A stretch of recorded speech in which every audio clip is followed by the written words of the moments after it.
کھانے کو ضائع نہیں کرنا.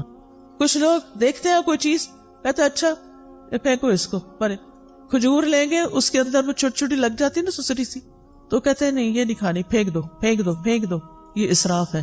نبی صلی اللہ علیہ وسلم کی سنت کیا ہے؟ آپ کے سامنے پرانی کھجور پیش کی گئی, آپ نے کھول کے اچھی طرح جائزہ لیا, سسریاں نکالی, صاف کیا اور باقی کھا لی. اگر کوئی لقمہ زمین پہ گر جاتا تھا تو آپ کیا کرتے تھے؟ اٹھا کے پھینک دو؟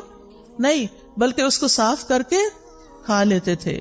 نبی صلی اللہ علیہ وسلم نے فرمایا شیطان تم میں سے ہر ایک آدمی کے پاس اس کے ہر کام کے وقت موجود رہتا ہے, یہاں تک کہ کھانے کے وقت بھی. لہٰذا جب تم میں سے کسی کا لقمہ گر جائے تو چاہیے کہ اس کو کھا لے صاف کر کے, اور اسے شیطان کے لیے نہ چھوڑے. کھانے کے بعد برتن کو کیا کرنا چاہیے؟ صاف کرنا چاہیے. ہم پہلے بے سوچے سمجھے برتن بھر لیتے ہیں, خاص طور پہ شادیوں میں. توجہ سے سنیے یہ بات, بڑی سخت تکلیف ہوتی ہے جب لوگ شادیوں پہ جاتے ہیں اور پلیٹوں کے اندر چھوٹے چھوٹے ٹیلے بنا لیتے ہیں کھانا ڈال ڈال کے, اور پھر 2-4 لقمے کھاتے ہیں, کوئی چھوٹے بچے کو ساتھ کھلایا, اور باقی ساری کی ساری پلیٹ واپس. اس کا حساب کون دے گا؟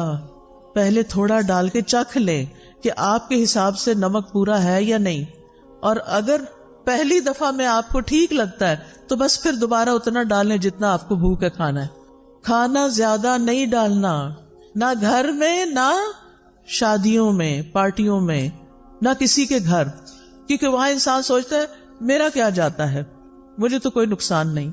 اور کتنا کھانا ضائع ہوتا ہے. اور آپ کو پتا ہے کہ آپ ہی کے شہر میں کتنے لوگ رات کو بھوکے سوتے ہوں گے, آپ نے ان کے حصے کا بھی منگا کے پکا کے ضائع کر کے بنوں میں پھینک دیا. تو کھانے کے بعد برتن صاف کرنا ہے. اگر کسی وجہ سے بعضوں کا اندازہ نہیں ہوتا, کچھ چیزیں ایسی ہوتی ہیں ان کو کھا کے جلدی پیٹ بھر جاتا ہے, تو پھر اس کھانے کو الگ نکال لیں.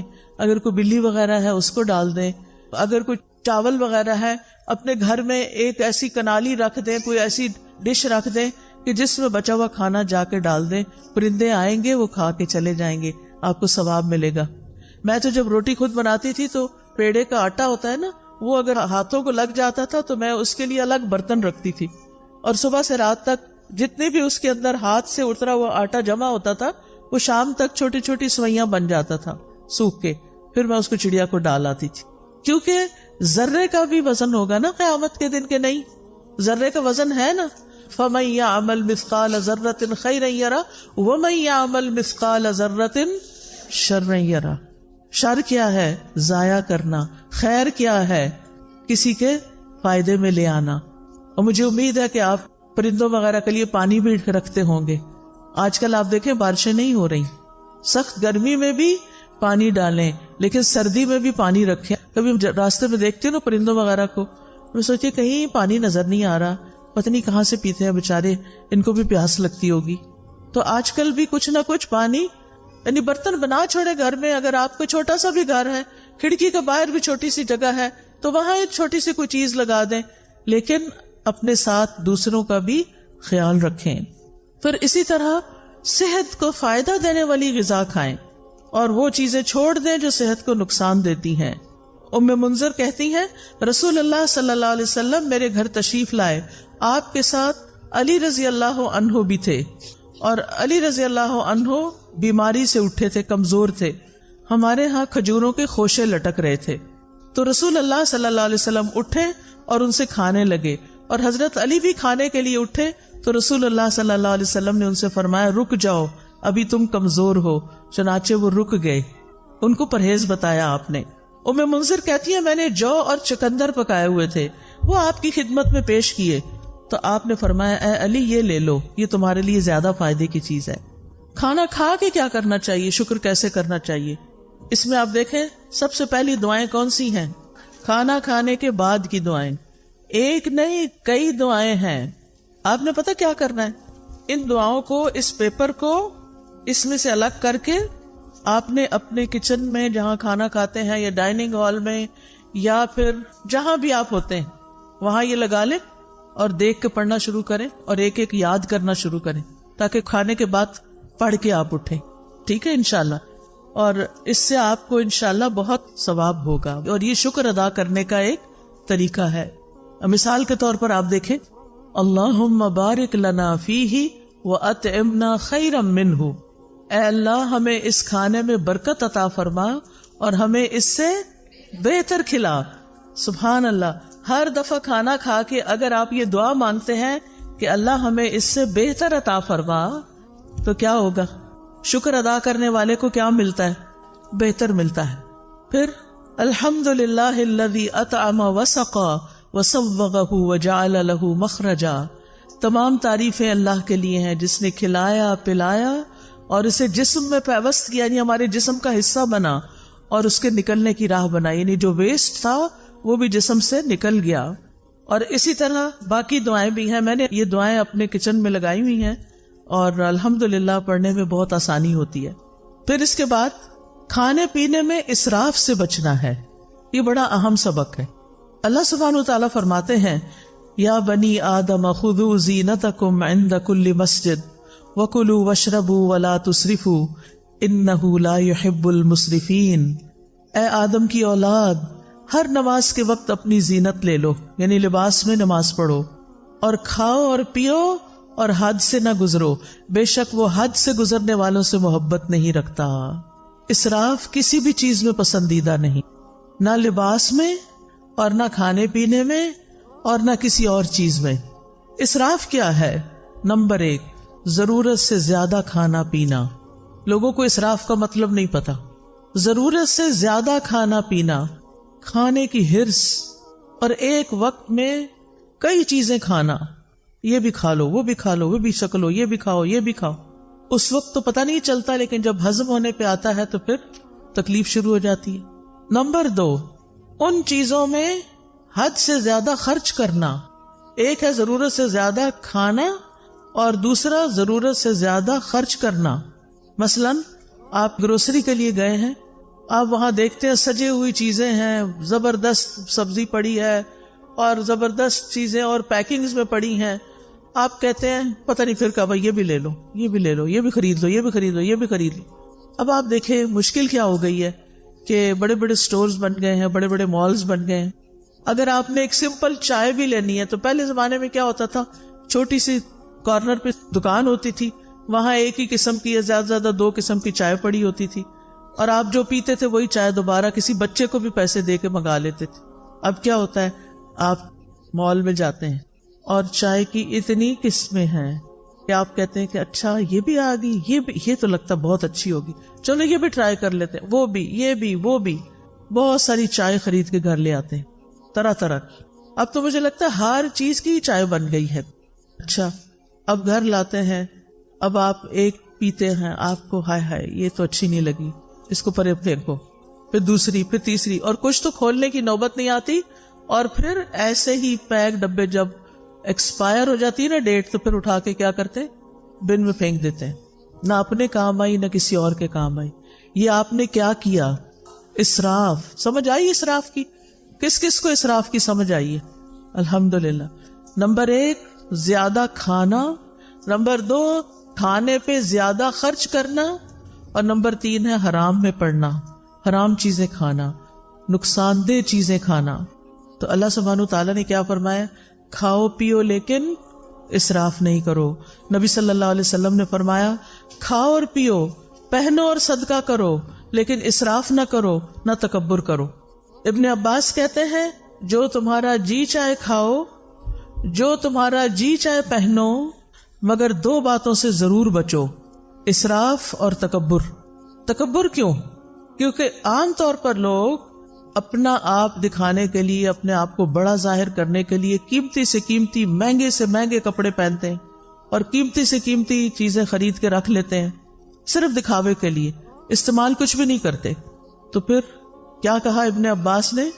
یعنی اللہ کی نعمتیں کس لیے بنی ہیں، کس لیے اگائی ہیں اللہ نے، کس لیے پیدا کی؟ ہمارے لیے. کلوا مما رزقناکم، یعنی جو ہم نے تمہارے لیے تمہیں رزق دیا اس میں سے کھاؤ، جو آپ کی حیثیت ہے، استطاعت ہے، وقت ہے، کھاؤ، لیکن کیا نہ کرو، اسراف نہ کرو. اور پہننا بھی جو تمہیں پسند ہے. اللہ تعالیٰ نے جو طریقے بتائے ہیں پہننے کے، ننگے نہیں ہونا، چست کپڑے نہیں پہننے، سی تھرو کپڑے نہیں پہننے، اور اسراف نہیں کرنا. یعنی اپنے لمٹس دیکھ کے خرچ کرنا ہے. اگر آپ کے والد کی تنخواہ ہی 1 لاکھ ہے مثلاً، اور آپ اپنی شادی کا جوڑا بھی 1 لاکھ کا بنوا رہی ہیں، تو کیا یہ جائز ہوگا؟ یہ کیا ہوگا؟ اسراف ہوگا. اور جب ایسا نہیں ہوتا کہ وہ گھر میں افورڈ نہیں کر سکتے، تو وہ بیچارے کیا کرتے ہیں؟ پھر قرض اٹھاتے ہیں یا کسی سے صدقہ مانگتے ہیں کہ میری بیٹی کی شادی ہے، مجھے مدد دو. اور بیٹی صاحبہ ایک دفعہ وہ جوڑا پہننے کے بعد دوبارہ کبھی نہیں پہنتی، اور سنبھال کے رکھتی ہیں، کسی اور کو بھی نہیں دیتی. کیا اس جوڑے کا حساب ہوگا؟ کیا اس کے بارے میں پوچھ ہوگی؟ اور تکبر کیا ہے کہ ایسا کپڑا پہنوں جو کسی نے نہ پہنا ہو، تاکہ میں سب سے بڑی، الگ، زیادہ خوبصورت نظر آؤں. اور پھر جب آپ دیکھتے ہیں کہ آپ کے کپڑے سب سے اچھے، تو پھر آپ اپنے آپ کو کیا سمجھنے لگتے ہیں کہ ہم بڑے عقل مند ہیں، ہم جیسا کوئی نہیں. یہ چیز بھی اللہ تعالیٰ کو پسند نہیں. نبی صلی اللہ علیہ وسلم جب اپنے صحابہ میں بیٹھے ہوتے تھے تو کوئی پہچان نہیں سکتا تھا جو باہر سے آتا تھا. آپ ایسے ڈریسز نہیں پہنتے تھے کہ جس سے آپ بہت دوسروں کے مقابلے میں نمایاں ہوں. اس آیت کے بارے میں طبیب کہتے ہیں کہ اس میں پوری طب شامل ہو گئی، یعنی کھانا پینا ہے لیکن اسراف نہیں کرنا تو آپ بیمار ہی نہیں ہوں گے. پھر اسی طرح یہ کہ کھانا پینا زندگی کا مقصد نہ ہو، اعتدال کے ساتھ بقدر ضرورت کھایا جائے. نبی صلی اللہ علیہ وسلم نے بدترین امتیوں کی کچھ خصوصیات بتائی ہیں. ہم سب اپنے بارے میں غور کریں کہ کہیں وہ ہم تو نہیں. بدترین امتی کون ہے؟ رسول اللہ صلی اللہ علیہ وسلم نے فرمایا، ان قریب میری امت میں ایسے لوگ ہوں گے جو طرح طرح کے کھانے اور رنگ برنگے مشروب طلب کریں گے. طلب کا کیا مطلب ہوتا ہے؟ آرڈر کرنا. طرح طرح کے کھانے اور رنگ برنگے مشروب طلب کریں گے. مثلاً آپ گئے ہیں کسی ریسٹورینٹ میں، آپ اٹھاتے ہیں مینیو، سارے اٹھا کے بیٹھ جاتے ہیں. پھر ہر کوئی کیا کہتا ہے؟ مجھے یہ کھانا ہے، مجھے یہ کھانا ہے، اس کو یہ کھانا ہے، اس کو یہ کھانا ہے. کافی ٹائم تو پہلے سلیکشن میں لگتا ہے. پھر آپ آرڈر کرتے ہیں، پھر گھنٹہ بھر کے بعد وہ کھانا آتا ہے، اور رنگ رنگ کا، اچھا یہ بھی منگا لیتے، یہ بھی منگا لیتے، یہ بھی ہو جائے، یہ بھی ہو جائے. اور ڈرنک میں پیپسی بھی ہو جائے، فانٹا بھی ہو جائے، فلاں بھی ہو جائے، فلاں بھی، جوس بھی ہو جائے. یہ ہے طلب کرنا. اور فرمایا طرح طرح کے کپڑے پہنیں گے، گفتگو میں بے احتیاطی کریں گے، یعنی بولتے وقت نہیں سوچیں گے کہ کسی بڑے سے بات کر رہے ہیں یا چھوٹے سے کر رہے ہیں، سچ بول رہے ہیں یا جھوٹ بول رہے ہیں. اور طرح طرح کی سواریوں پہ سوار ہوں گے. جن کے پاس ذرا زیادہ دولت آ جاتی ہے پھر ان کو کیا شوق لگ جاتا ہے؟ ضرورت ہو یا نہ ہو، یہ گاڑی کا ماڈل بھی ہو، یہ بھی ہو، یہ بھی ہو، یہ بھی ہو. فرمایا وہ میری امت کے بدترین لوگ ہوں گے. آپ کے پاس اللہ کا دیا وہ بہت کچھ ہے، کھائیں، منع نہیں ہے، لیکن اسراف نہیں کرنا. ایک وقت میں بہت طرح کے کھانے نہیں کھانے، ایک وقت میں بہت قسم کے مشروب نہیں پینے. کہ ہمارا معدہ ہے یا کیا ہے؟ وہ بیچارہ کیا کرے گا؟ کتنی چیزیں ایٹ اے ٹائم ڈائجسٹ کر سکتا ہے؟ نبی صلی اللہ علیہ وسلم نے فرمایا، مجھے تمہارے متعلق گمراہ کن خواہشات میں سب سے زیادہ اندیشہ ان خواہشات کا ہے جن کا تعلق پیٹ اور شرمگاہ سے ہے. یعنی کھانے کے معاملے میں بے احتیاطی، اور پھر دوسری طرف زنا عام ہو جائے گا. اور فرمایا اور گمراہ کرنے والی خواہشات سے. ابن قیم کہتے ہیں دل کو بگاڑنے والی 5 چیزیں ہیں: لوگوں سے زیادہ گھل مل کے رہنا، خواہش پرستی، اللہ کے علاوہ کسی اور سے دلی تعلق رکھنا، زیادہ کھانا، زیادہ سونا. یہ 5 چیزیں دل کو خراب کرنے والی ہیں. اب اکثر لوگ کیا کہتے ہیں؟ سب کچھ ہے، دل میں سکون نہیں، خوشی نہیں. ایک تو ہم نے راتوں کو دن بنا لیا اور دن کو رات بنا لیا. راتوں کو دیر تک کھانے آرڈر ہوتے رہتے ہیں، اور پھر وہ کھانے کے بعد ہنسی مذاق، گپ شپ، ادھر ادھر کے کوئی ویڈیو دیکھ رہا ہے، کوئی فلمیں دیکھ رہا ہے، کوئی کچھ کر رہا ہے. اور پھر جب آدھی رات گزر جاتی ہے پھر سوتے ہیں، اور پھر سونے میں فجر کی نماز چلی جاتی ہے. ایسی زندگیوں میں کیا برکت ہوگی، کیا رونق ہوگی، ایسے دلوں میں کیا اطمینان ہوگا. چاہے آپ نے 100 طرح کے اچھے اچھے کھانے کھائے ہوں، آپ کا دل خوش نہیں ہو سکتا. اس کے لیے آپ کو واپس قرآن و سنت کی طرف لوٹنا ہوگا. ابو سلمان دارانی کہتے ہیں جو زیادہ کھاتا ہے اس پہ 6 آفتیں آتی ہیں. نمبر 1، وہ مناجات کی حلاوت کھو دیتا ہے، اس کو اللہ سے راز و نیاز کی باتیں کرنی نہیں آتی، اس کی دعاؤں میں کوئی خشوع نہیں رہتا. نمبر 2، علم و حکمت یاد کرنے سے محروم ہو جاتا ہے، حافظہ خراب ہو جاتا ہے. نمبر 3، مخلوق پر شفقت سے محروم ہو جاتا ہے. کیونکہ جب وہ پیٹ بھر لیتا ہے وہ سمجھتا سب کے پیٹ بھرے ہوئے ہیں، وہ کسی اور کے بارے میں نہیں سوچتا، اس پر عبادت ثقیل ہو جاتی ہے، مشکل ہو جاتی ہے، اس کی خواہشات اور شہوت بڑھ جاتی ہے۔ سارے اہل ایمان مسجدوں کی طرف چکر لگاتے ہیں اور پیٹ بھرنے والا کوڑا کرکٹ کی طرف گردش کرتے ہیں، یعنی پہلے زمانے میں کوڑے کے ڈھیروں کے پاس لوگ جا کے رفع حاجت کرتے تھے، یعنی آج کل کی زبان میں، اور یہ بار بار واش روم کے چکر لگاتے رہتے ہیں، یہ بار بار ٹوائلٹ ہی جاتے رہتے ہیں۔ اذان تو ایک وقت پہ ہوتی ہے، نماز تو اپنے وقت پر ہوتی ہے، وہ یہ تو نہیں دیکھتی کہ اب کون ابھی تک آیا اور کون نہیں آیا۔ پھر آپ دیکھیں کہ کھانے کی شکر گزاری میں یہ بھی ہے کہ انسان اللہ کی مخلوق کو بھی کھلائے۔ قرآن مجید میں آتا ہے وَالَّذِينَ فِي أَمْوَالِهِمْ حَقٌّ مَّعْلُومٌ لِلسَّائِلِ وَالْمَحْرُومِ، وہ جن کے مالوں میں ایک مقرر حصہ ہے سوال کرنے والے کے لیے اور جسے نہیں دیا گیا۔ اسلام میں بھوکے کو کھانا کھلانے کا حکم ہے۔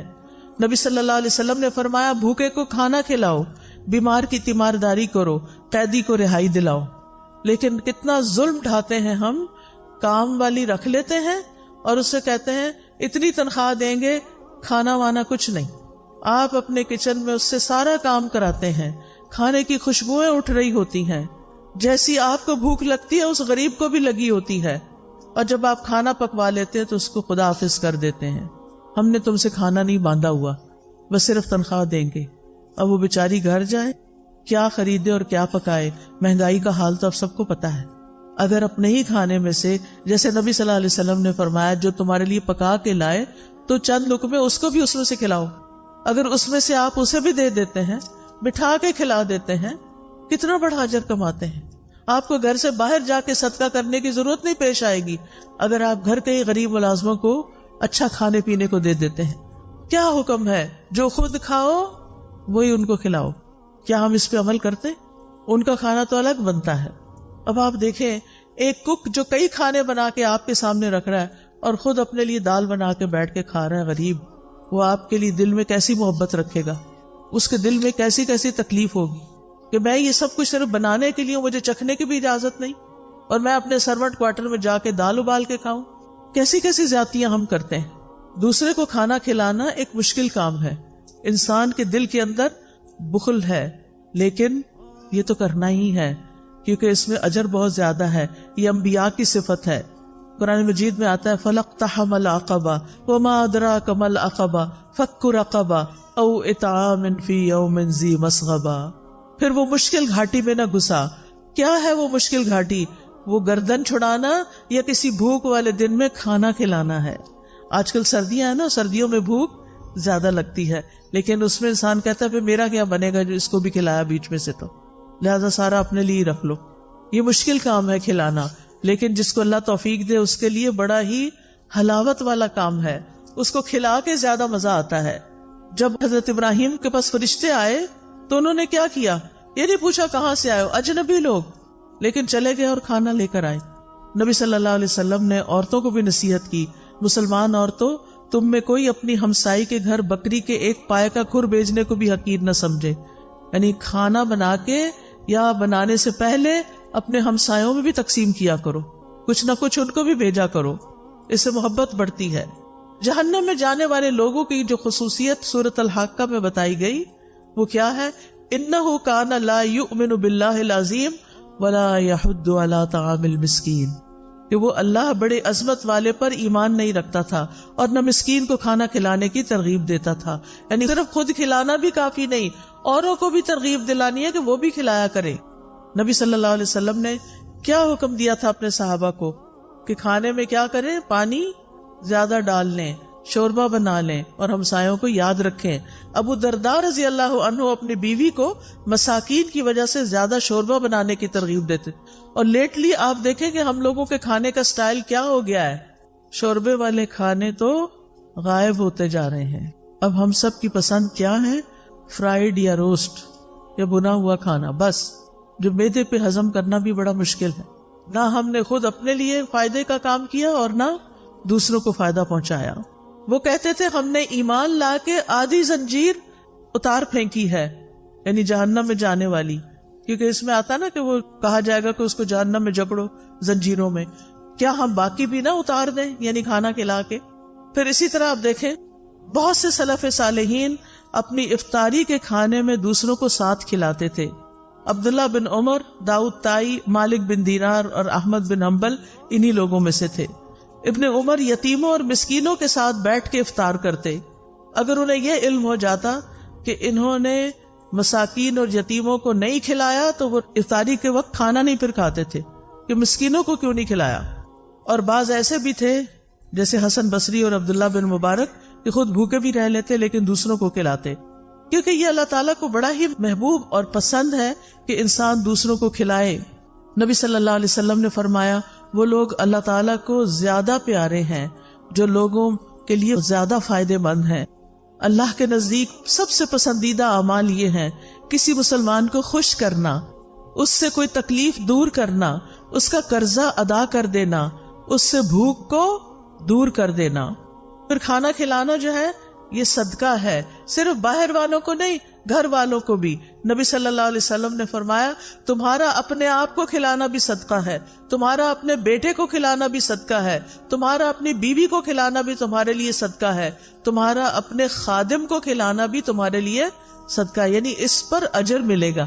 کھانا پکا کے خود کھا رہے اس پر بھی اجر ہے، گھر والوں کو کھلا رہے اس پر بھی اجر ہے. یہ بات خواتین کو اپنے پلے باندھ لینی چاہیے کہ میں جو کچن میں کام کرتی ہوں وہ میرے لیے بہت بڑا اجر کا کام ہے. کیونکہ عام طور پہ ہم کہتے ہیں کیا مصیبت ہے، میں ہی پکاتی رہوں، اس کو مصیبت نہ سمجھیں، یہ اجر کی بات ہے. پھر اسی طرح کسی کو پانی کا ایک گھونٹ پلانا بھی صدقہ ہے. کھجور کا آدھا ٹکڑا دے کے بھی انسان جہنم سے بچ سکتا ہے.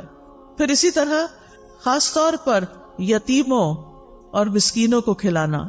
نبی صلی اللہ علیہ وسلم نے فرمایا جو شخص مسلمان ماں باپ کے کسی یتیم بچے کو اپنے کھانے اور پینے میں اس وقت تک شامل رکھتا ہے جب تک وہ اس کی مدد سے مستغنی نہیں ہو جاتا، یعنی خود کمانے نہیں لگ جاتا، تو اس کے لیے یقینی طور پر جنت واجب ہو جاتی ہے. یعنی جو اپنے کھانے میں یتیموں اور مسکینوں کو شامل کر لیتا ہے، یعنی یتیموں کو خاص طور پر کہ جن کا کوئی کمانے والا نہیں، اس کی بیوہ ماں کو آزاد کر دیتا ہے کمانے کی فکر سے، تو ایسے شخص کے لیے جنت واجب. پھر آپ دیکھیں کہ آپ ایک لقمہ بھی جو کسی کو کھلاتے ہیں نا وہ ایسے پڑا نہیں رہتا. حدیث میں آتا ہے کہ اللہ سبحانہ و تعالیٰ تم میں سے ہر ایک کی کھجور اور لقمے کو اس طرح بڑھاتا ہے جیسے تم میں سے کوئی آدمی اپنے گھوڑے کے بچھیرے کو پالتا ہے، یہاں تک کہ ایک لقمہ احد پہاڑ جتنا ہو جائے گا. یعنی قیامت کے دن اتنا بڑا اس کا اجر آپ کے سامنے آئے گا. پھر اسی طرح رسول اللہ صلی اللہ علیہ وسلم نے فرمایا قیامت کے دن ہر شخص اپنے صدقے کے سائے میں ہوگا یہاں تک کہ لوگوں کے درمیان فیصلہ ہو جائے. یزید کہتے ہیں ابو الخیر کوئی دن ایسا نہیں جانے دیتے تھے جس میں کوئی چیز خواہ میٹھی روٹی یا پیاز یا اس طرح کی کوئی چیز صدقہ نہ کرے. جب گھر سے نکلتے تھے کچھ نہ کچھ کھانا لے کے نکلتے اور کسی نہ کسی کو کھلا دیتے تھے. ہانی بن یزید نے نبی صلی اللہ علیہ وسلم سے پوچھا مجھے کوئی ایسی چیز بتا دیں جس سے میرے لیے جنت لازم ہو جائے. آپ نے فرمایا حسن کلام اور کھانا کھلانے کو لازم پکڑو. کھانا کھلانا شروع کرو، یہ جنت لازم کر دے گا. اور جنت کے بالا خانے، خوبصورت محلات اس شخص کے لیے ہیں جو بات اچھی طرح کرے، کھانا کھلائے اور جب لوگ رات کو سو رہے ہوں تو وہ نماز پڑھے. اسی طرح صرف پانی پلانے کا بھی بہت بڑا اجر ہے. نہ صرف یہ کہ انسانوں کو بلکہ جانوروں کو بھی. آپ کو یاد ہے کہ وہ ایک عورت جو ویسے بہت بری عورت تھی لیکن اس نے ایک کتے کو پانی پلایا تھا کنویں سے نکال کے، تو اس کی وجہ سے اس کی بخشش کر دی گئی تھی. پھر اسی طرح آپ دیکھیے کہ کوئی شخص اگر کسی کو ہدیے میں چاندی یا سونا دے یا مشکیزہ دے یا کسی کو دودھ پلا دے تو یہ ایسا ہے جیسے غلام کو آزاد کر دے. اب سونا چاندی دینا تو بڑا مشکل ہو گیا ہے کیونکہ بڑا ہی مہنگا ہو گیا ہے، لیکن دودھ پلایا جا سکتا ہے غلام کو. اور دودھ پلانا ایسا ہے جیسے ایک غلام آزاد کرنا.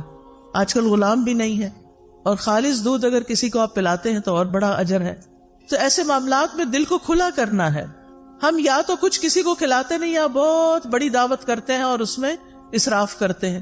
اعتدال میں رہیے، جو میسر ہے جو خود کھاتے ہیں وہی کھلاتے رہیے. دوست کو، احباب کو، مہمان کو، رشتہ داروں کو، ہمسایوں کو، نوکروں کو، تو انشاءاللہ اس سے اجر ثابت ہو جائے گا. اب آخر میں ایک چھوٹا سا واقعہ سناؤں گی. ایک حدیث ہے صحیح مسلم میں، مقداد رضی اللہ عنہ کہتے ہیں کہ میں اور میرے دو ساتھی اس وقت جب سخت بھوک لگی تھی ہمیں، اور بھوک کی وجہ سے نہ ہم سن پا رہے تھے نہ ہم دیکھ پا رہے تھے، یعنی ایسے لگ رہا تھا کہ ہم نے سننے دیکھنے کی قوت ہی چلی گئی، اتنی کمزوری ہو گئی بھوک کی وجہ سے۔ ہم خود کو رسول اللہ صلی اللہ علیہ وسلم کے صحابہ پہ پیش کرتے رہے کہ ان کو بتائیں کہ ہمیں بھوک لگی ہے، لیکن کوئی ہمیں بطور مہمان قبول کرنے پہ تیار نہ ہو سکتا ان کے اپنے گھر میں کچھ نہ ہو۔ پھر ہم نبی صلی اللہ علیہ وسلم کی خدمت میں حاضر ہوئے، آپ ہمیں اپنے گھر لے گئے، وہاں 3 بکریاں تھیں۔ نبی صلی اللہ علیہ وسلم نے فرمایا تم لوگ مشترکہ طور پر ہم سب کے لیے ان کا دودھ نکالا کرو، یعنی تم بھی پیو ہم بھی پیئیں گے، سب مل کے نکالو۔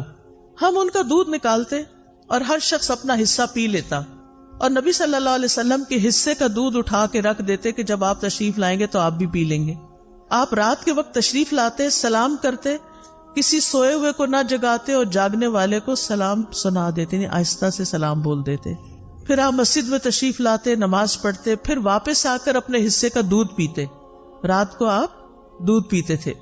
آپ رات کو تشریف لاتے کس طرح کہ جو سوئے ہوئے ہیں ان کو جگاتے نہیں تھے۔ ہمارے ہاں تو کیا ہوتا ہے کہ بیوی بیچاری تھک ہار کے سوئی ہوئی ہو، اب مرد خود بھی آتا ہے لیٹ اور پھر ساتھ 2-4 مہمان بھی لے آتا ہے اور کہتا ہے کہ اٹھو اب ان کو کھلاؤ، تو یہ زیادتی والی بات ہے، ایسے نہیں کرنا چاہیے۔ اگر مہمانوں کو لانا ہے تو پہلے سے بتائیں اور پھر ان کا انتظام ایسے ہو کہ کسی سونے والے کو جگایا نہ جائے۔ پھر کہتے ہیں کہ ایک رات میرے پاس شیطان آ گیا، اس وقت میں اپنے حصے کا دودھ پی چکا تھا۔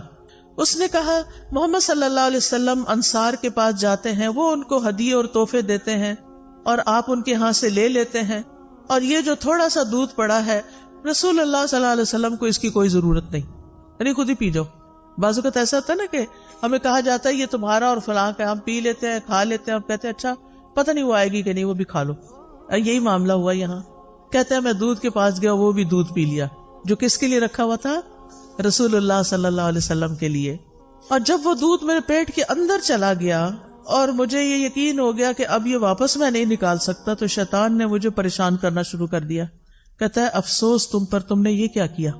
یہ ہے شیطان، پہلے اس عمل کو خوشنما بنا دیتا ہے، جب کر لیتے ہیں تو پھر پریشان کرتا ہے کہ تم نے ٹھیک نہیں کیا اور بے چینی لگا دیتا ہے۔ تم نے محمد صلی اللہ علیہ وسلم کا بھی حصہ پی لیا، اب وہ آئیں گے تو ان کو دودھ نہیں ملے گا اور ہر صورت تمہارے خلاف بد دعا کریں گے، پھر تم ہلاک ہو جاؤ گے، تمہاری دنیا آخرت برباد ہو جائے گی۔ اب یہ شیطان یہ دل میں وسوسے ڈال رہا ہے کس کے؟ ان صحابی کے، مقداد کے۔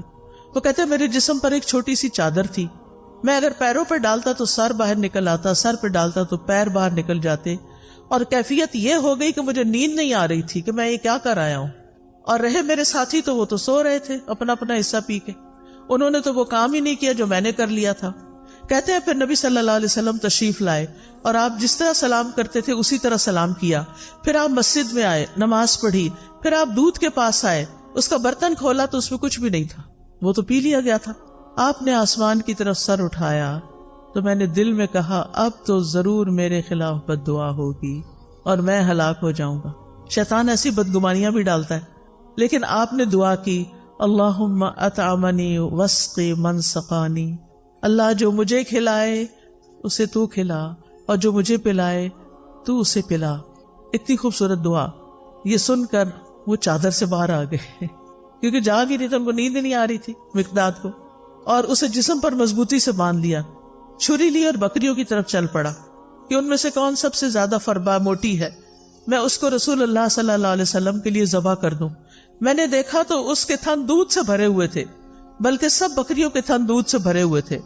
میں نے محمد صلی اللہ علیہ وسلم کے گھر والوں کے برتنوں میں سے وہ برتن لیا جس میں وہ دودھ دوتے تھے، پھر میں نے اس میں دودھ دوہا حتیٰ کہ برتن پہ جھاگ آ گیا، یعنی بہت زیادہ وہ جب دھاریں لگاتے ہیں نا تو جھاگ آتی ہے۔ پھر میں اسے لے کر حضور صلی اللہ علیہ وسلم کی خدمت میں آیا، آپ نے فرمایا تم لوگوں نے رات کو اپنا مشروب پی لیا تھا؟ میں نے عرض کی اللہ کے رسول آپ بھی پی لیجئے۔ آپ نے دودھ پی لیا، پھر مجھے دیا، میں نے کہا اللہ کے رسول آپ اور پیجئے، آپ نے پھر پی لیا اور برتن دوبارہ مجھے دیا۔ جب میں نے جان لیا کہ رسول اللہ صلی اللہ علیہ وسلم سیر ہو چکے ہیں اور میں نے آپ کی دعا کو پا لیا ہے، یعنی یہ دعا تو مجھے لگی کہ اللہم اتم من اطعمنی واسقی من سقانی، تو میں ہنسنے لگ گیا، ہنستے ہنستے زمین پہ گر گیا۔ آپ نے فرمایا مقداد یہ ایک بری خصلت ہے، یہ کوئی اچھا اخلاق نہیں ہے کہ ہنستے ہنستے نیچے گرو، کئی لوگ ایسے کرتے ہیں تو ایسا نہیں کرنا چاہیے۔ میں نے کہا اللہ کے رسول میرے ساتھ تو یہ معاملہ ہوا تھا آج اور میں نے اس طرح کیا. آپ نے فرمایا یہ دودھ اس وقت جو تمہیں ملا اللہ کی رحمت کے سوا کچھ نہ تھا. تم نے مجھے اس وقت کیوں نہ بتا دیا؟ ہم اپنے ساتھیوں کو بھی جگا دیتے اور وہ بھی اس رحمت میں سے اپنا حصہ پا لیتے. میں نے کہا اس ذات کی قسم جس نے آپ کو حق کے ساتھ بھیجا ہے، جب یہ دودھ آپ نے پی لیا اور آپ کے ساتھ میں نے بھی پی لیا تو اب مجھے کوئی پرواہ نہیں کہ کس نے پیا اور کس نے نہیں پیا. بس میرا کنسرن یہی تھا. تو اس حدیث سے کچھ باتیں پتہ چلتی ہیں. سب سے پہلی بات تو یہ کہ نبی صلی اللہ علیہ وسلم بھوکے بے سہارا بے آسرا لوگوں کو اپنے گھر لے آتے تھے، اپنے پاس پناہ دیتے تھے، ان کا خیال رکھتے تھے. دوسری بات یہ کہ یہ حدیث نبوت کے دلائل میں سے ایک دلیل ہے. تیسری بات یہ کہ جب آپ دیر سے بھی رات کو آتے گھر تو سلام کیا کرتے تھے. جو جاگ رہا ہوتا سن لیتا اور جو سونے والا ہوتا وہ ڈسٹرب نہیں ہوتا تھا. اس سے پتہ چلتا ہے کہ آپ سونے والے کی نیند کا خیال رکھتے تھے اور ہمیں بھی رکھنا چاہیے. پھر اسی طرح شیطان دوسروں کے حصے کو خوشنما بنا کے دکھاتا ہے اور اس کو استعمال کرنے کی ترغیب دیتا ہے، اور شیطان مومن کو پریشان اور مایوس کرتا ہے. پھر نبی صلی اللہ علیہ وسلم کا عمدہ اخلاق بھی پتہ چلتا ہے کہ کس طرح آپ نے چشم پوشی کی، صبر سے کام لیا، اور کس طرح آپ نے دعا کی. اپنا حصہ نہیں ملا تو دعا کر لی. اگر کبھی یہ ہو ہمارے ساتھ کہ ہمارا کوئی بہن بھائی ہمارا کوئی حصہ کھا پی جائے، ہم کیا کریں گے؟ دعا دیں گے یا لڑائی ڈال دیں گے؟ آئندہ سے کیا کریں گے؟ لڑائی نہیں کریں گے بلکہ دعا دیں گے. نبی صلی اللہ علیہ وسلم کھانا کھلانے والے کو بھی دعا دیا کرتے تھے. ابن قیم لکھتے ہیں کہ آپ کی صفات میں سے یہ بات تھی، آپ کے اخلاق میں سے بھی، کہ جب کسی کے پاس کچھ کھاتے تو وہاں سے نکلتے نہیں تھے جب تک ان کے لیے دعا نہ کر دیں. تو آپ کسی کے بھی گھر جائیں، کچھ بھی کھائیں تو کیا کریں؟ ان کو دعا دیں. پھر یہ کہ دوسروں کو اپنی ذات میں ترجیح دینا اور انہیں آگے رکھنا. نبی صلی اللہ علیہ وسلم کے اپنے بھی حالات بہت اچھے نہیں تھے، لیکن آپ ان کو بھی گھر لے آئے جن کے پاس کچھ کھانے پینے کو نہیں ہوتا تھا. جو اصحاب صفہ تھے، اصحاب صفہ وہ ہجرت کر کے آئے تھے مختلف علاقوں سے، وہ مدینہ کے رہنے والے نہیں تھے، لہٰذا ان کے پاس وہ سب کچھ نہیں تھا. پھر آپ دیکھیے کہ آخری چیز کہ کھانا کھلانے والے کو دعا دینی چاہیے اور پہلے کھانا کھا کر خود دعا اپنے لیے پڑھنی چاہیے. یہ دعائیں میں پڑھ دیتی ہوں، ساری پروننسیشن آپ سن لیں تاکہ آپ کو بعد میں پڑھنا آسان ہو. اللہم بارک لنا فیہ واطعمنا خیرا منہ.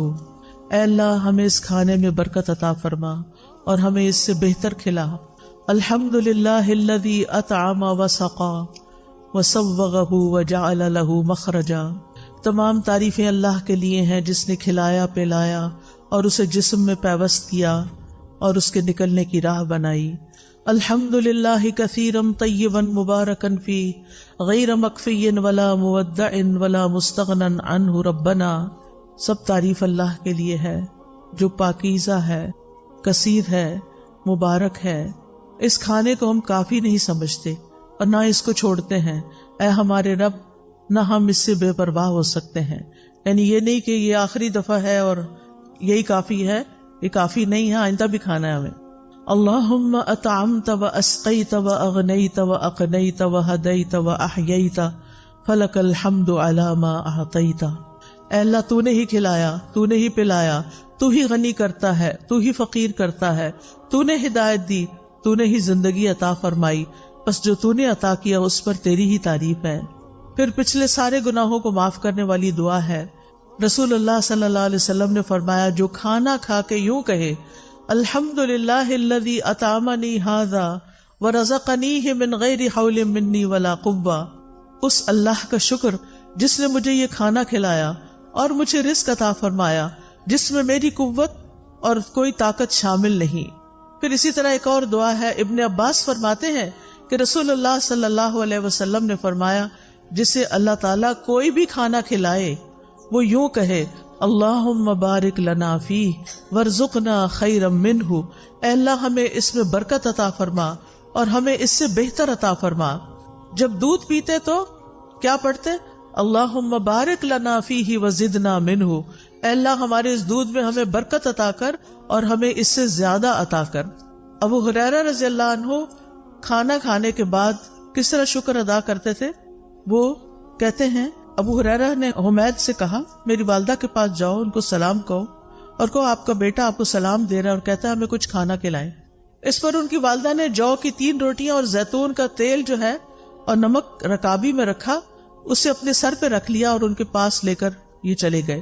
پھر جب میں نے ان لوگوں کے سامنے کھانا رکھا تو ابو ہریرہ نے کہا یہ تو بہت بڑی چیز ہے، الحمدللہ الذی اشبعنا من الخیر، سب تعریف اللہ کے لیے ہے جس نے ہمارا پیٹ روٹی سے بھرا، یعنی ہمارا کھانا 2 سیاہ رنگ یعنی کھجور اور پانی کے سوا کچھ نہ تھا، تو جب روٹی ملتی تھی تو وہ بہت بڑی نعمت سمجھتے تھے اس کو۔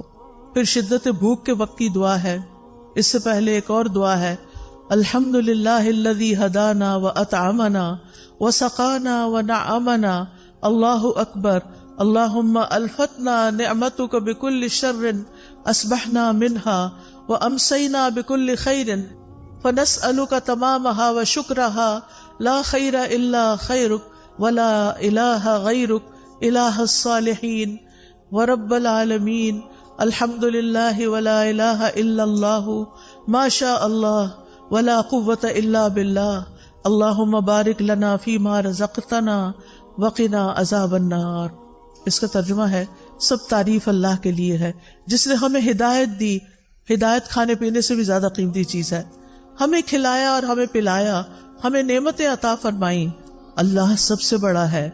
اے اللہ تیری نعمت اس وقت آئی جب ہم شر میں پھنسے ہوئے تھے، ہم نے اس نعمت کی وجہ سے ہر طرح کی خیر کے ساتھ صبح کی اور شام کی، بس ہم تجھ سے اس نعمت کے مکمل ہونے کا اور اس کے شکر ادا کرنے کا سوال کرتے ہیں۔ تیری خیر کے سوا کوئی خیر نہیں، تیرے سوا کوئی معبود نہیں، اے الہ الصالحین، سارے جہانوں کے رب، سب تعریف اللہ کے لیے ہے اور اللہ کے سوا کوئی معبود نہیں، جو چاہتا ہے وہی ہوتا ہے، کسی میں طاقت نہیں سوائے اللہ کے۔ اے اللہ جو رزق تو ہمیں دے اس میں برکت دے اور ہمیں آگ کے عذاب سے بچا لے۔ اور اسی طرح حضرت عائشہ فرماتی ہے کہ نبی صلی اللہ علیہ وسلم رات کو بھوک کی وجہ سے کروٹیں بدلتے تھے اور یہ دعا پڑھتے، لا الہ الا اللہ الواحد القہار رب السماوات والارض وما بینہما العزیز الغفار، نہیں ہے کوئی معبود برحق مگر اللہ جو اکیلا اور زبردست ہے، آسمانوں اور زمین اور ان دونوں کے درمیان والی تمام چیزوں کا رب ہے، وہ غالب اور بہت بخشنے والا ہے۔ پھر اگر کوئی آپ کو کھانا کھلائے تو آپ کیا دعا کریں؟ اللہم اطعم من اطعمنی واسق من سقانی، اللہ جو مجھے کھلائے تو اسے کھلا اور جو مجھے پلائے تو اس کو پلا۔ ہمارا کیا کھلانا اور ہمارا کیا پلانا، جو اللہ کھلائے گا اس کا تو کوئی میچ ہی نہیں۔ پھر اسی طرح کھانا کھلانے والے کے رزق میں برکت کی دعا کرنی چاہیے کہ اللہ تعالیٰ اس کو برکتیں عطا کر۔ اور پھر ایک اور دعا ہے، افطر عندک الصائمون طعامکم الابرار وصلت علیکم الملائکہ، تمہارے ہاں روزہ افطار کیا کریں نیک لوگ، وہ تمہارے کھانا کھایا کریں اور فرشتے تمہارے لیے دعائیں کریں۔ تو یہ ہے کھانا کھلانے سے متعلق ہمارے دین کی رہنمائی۔